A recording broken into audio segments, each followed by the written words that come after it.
হোটেলে যেভাবে সবজি তৈরি করা হয় ঠিক সেরকমই একটা সবজি রেসিপি নিয়ে এসেছি। এই রেসিপিটা হোটেলের সবজির থেকে আরও অনেক গুণ বেশি স্বাদ হয়। এই রেসিপি খেলে আপনি বারবার সবজি ছাড়া আর কিছুই খাবেন না। এই সবজিটা দেখতে যেমন সুন্দর, খেতেও সুস্বাদু। এখানে আমি কিছু সবজি কেটে নিয়েছি। মিষ্টি কুমড়া, কাঁকরোল, পটল, বেগুন, কাঁচা কলা, টমেটো, আলু, গাজর এবং গুঁড়া কচু সবগুলাকে আমি বড় সাইজের কাপে 1 কাপ করে নিয়েছি। এখানে আরও নিয়ে নিয়েছি থেতু করা রসুন, লম্বা লম্বা করে কাটা কাঁচামরিচ, ধনেপাতা, কিছু গোটা মশলা এবং গুঁড়া মশলা।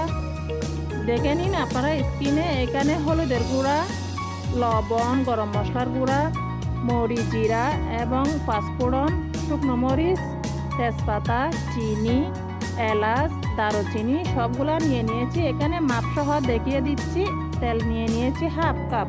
এবারে চলে যাচ্ছি রান্নার মূল পর্যায়ে। প্রথমে যে সবজিগুলা একটু সিদ্ধ হতে সময় লাগে ওগুলো আগে দিয়ে দিচ্ছি। এগুলোর সাথে এখানে সমস্ত মশলা অ্যাড করে দিব, শুধু ফোড়নগুলাও রেখে দিব। যে গোটা মশলাগুলো ছিল ওগুলো রেখে দিব, ওগুলো বাগারের সময় প্রয়োজন হবে। তো আমার সব সবজি দেওয়া হয়ে গেছে। এবারে আমি একে একে মশলা দিয়ে দিচ্ছি। দিয়ে এখানে অর্ধেক রসুন থেতো করা এগুলোও দিয়ে দিয়েছি। এবার তেলও দিয়ে দিয়েছি। সামান্য পানি দিয়ে নেড়ে চেড়ে কিছুক্ষণ সিদ্ধ করে নেব। সিদ্ধ হয়ে এসেছে। এবারে বাকি যে সবজিগুলো ছিল ওগুলোও এখানে অ্যাড করে দিব।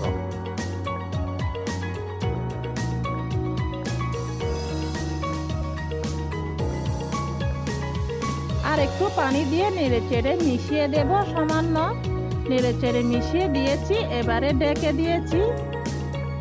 এগুলো কিছুক্ষণ রান্না করে নিব। রান্না হয়ে গেলে এবারে এখানে 1 মুঠো ভাতের চাল ভেজে নিয়েছি। ওই চালগুলো আবার শিলপাটায় বেটে নিয়েছি। এরপর এখানে অ্যাড করে দিচ্ছি যাতে ঝোলটা গাঢ় গাঢ় হয়। এরপরে এখানে চিনি দিয়ে দিয়েছি 1 চিমটি পরিমাণ। এরপর নেড়ে চেড়ে আরও কিছুক্ষণ রান্না করে নিব।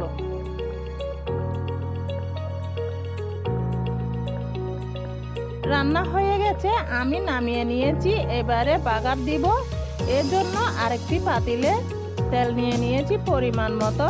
এবারে এখানে শুকনা যে ফোড়নগুলো ছিল ওগুলা দিয়ে দিচ্ছি। মরিচ, জিরা, পাঁচফোড়ন, থেতো করা রসুন, তেজপাতা এবং শুকনো মরিচ দিয়ে কিছুক্ষণ নেড়ে চেড়ে ভেজে নিব। লালচে হয়ে এসেছে। এবারে এগুলা সবজির উপরে ঢেলে দিব। উপরের দিকে আর একটু ধনেপাতা কুচি ছড়িয়ে দিয়েছি। এবারে নেড়ে চেড়ে মিশিয়ে নিব। মিশিয়ে নেওয়ার পরে এখানে 1 মিনিট জাল করে নিব। বেশি রান্না করলে স্বাদ চলে যাবে, তাই এ পর্যায়ে নামিয়ে নিব। আমার রান্না করা প্রায় শেষ হয়ে গেছে। এবারে পরিবেশনের পালা। এখন আমি পরিবেশন করে নিচ্ছি। দেখতে অনেক ভালো লাগতেছে। রেসিপিটা ভালো লাগলে একটা লাইক করে দিবেন এবং সাবস্ক্রাইব করে রাখবেন যাতে আমার ভিডিও সবার আগে আপনাদের কাছে পৌঁছে। আজকে এ পর্যন্তই।